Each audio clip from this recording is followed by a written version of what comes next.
ரொம்ப நாள் கழிச்சு என் ஃப்ரெண்ட்ஸோட ட்ரிப் போயிருந்தேன். அதில் வந்து நிறைய சுவாரஸ்யமான இன்ட்ரெஸ்டிங்கான டாபிக்ஸ் இருந்தது. அதில் ஒரு விஷயந்தான் உனக்கு என்னப்பா அப்படிங்கிற உனக்கு என்னப்பா உனக்கு என்னப்பா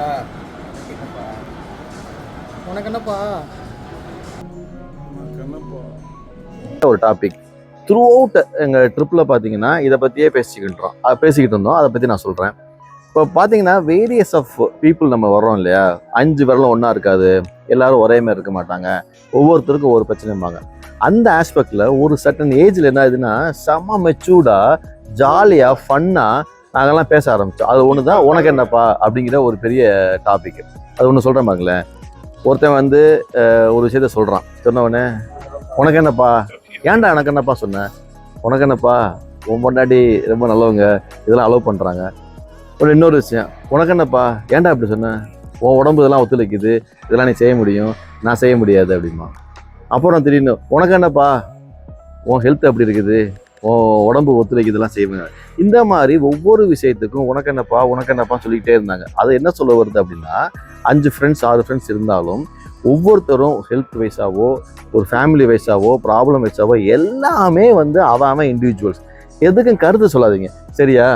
எதையும் உனக்கு வந்து ஒரு விஷயம் கிடச்சி, சிக்கன் டிக்கா கிடச்சிச்சு அப்படிங்கிறதுக்காக மைனஸ் வச்சு சாப்பிடுங்கிறதுக்காக எல்லாருக்கும் அதை ஃபோர்ஸ் பண்ணுங்க தேவை கிடையாது. உனக்கு என்னப்பா, உனக்கு மைனஸ் பிடிச்சி நீ சாப்பிட்ற அப்படிங்கிற மாதிரி என் ஃப்ரெண்டு தான் எடுத்துக்கிட்டு இருக்கான். அதுக்கு சொல்கிறேன்னா இதே மாதிரி தான் ஒவ்வொரு விஷயத்தையுமே யாருமே எதையுமே பேசவே விடலை. அவன் எனக்கு என்னென்ன பிடிச்சதோ செஞ்சுட்டு போ, திரும்ப திரும்ப சொல்லாதீங்க அப்படிங்கிற ஒரு ஏஜ். கிட்டத்தட்ட இந்த ஏஜ் வந்து ரொம்ப பியூட்டிஃபுல்லாக இருக்குது பார்க்குறதுக்கு. எதையும் அலோவ் பண்ண மாட்டாங்க, எவன் தப்பு பண்ணாலும் ஒத்துக்க மாட்டேங்கிறானுங்க. இன்னொருத்தருக்கு அட்வைஸ் பண்ண ட்ரை பண்ணுறானு பாருங்களேன். 5 பேர் இருக்கும், இவன் அவனுக்கு அட்வைஸ் பண்ண ஒத்துக்க மாட்டேங்கிறான், ஆனால் அவன் அட்வைஸ் பண்ணவேங்கிறான். திரும்ப திரும்ப இதே பேசிக்கிட்டு இருக்கிறாங்க இவன் சொல்கிற மாதிரி, புரியுதா? இதை கூட கமெண்ட் பண்ணிட்டு இருக்காங்க. ஸோ இந்த மாதிரி உனக்கு என்னப்பா அப்படிங்கிறது பயங்கர ட்ரெண்டி ஆயிடுச்சு.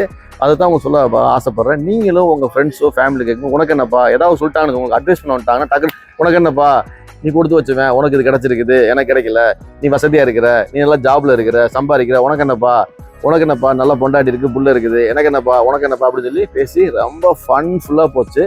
இதை மறக்கவே முடியாது. இந்த இயர் 2024 முடியும் போது உனக்கு என்னப்பா அப்படிங்கிறது ரொம்ப மெமரபிள் வேர்டாக வந்து நான் பார்க்குறேன். எல்லாரும் இந்த வீடியோவை பார்த்து உங்கள் ஃப்ரெண்ட்ஸோட பேசும்போது இந்த மாதிரி நடந்துச்சுன்னா ஷேர் பண்ணுங்கள், கமெண்ட் பண்ணுங்கள். தேங்க்யூ.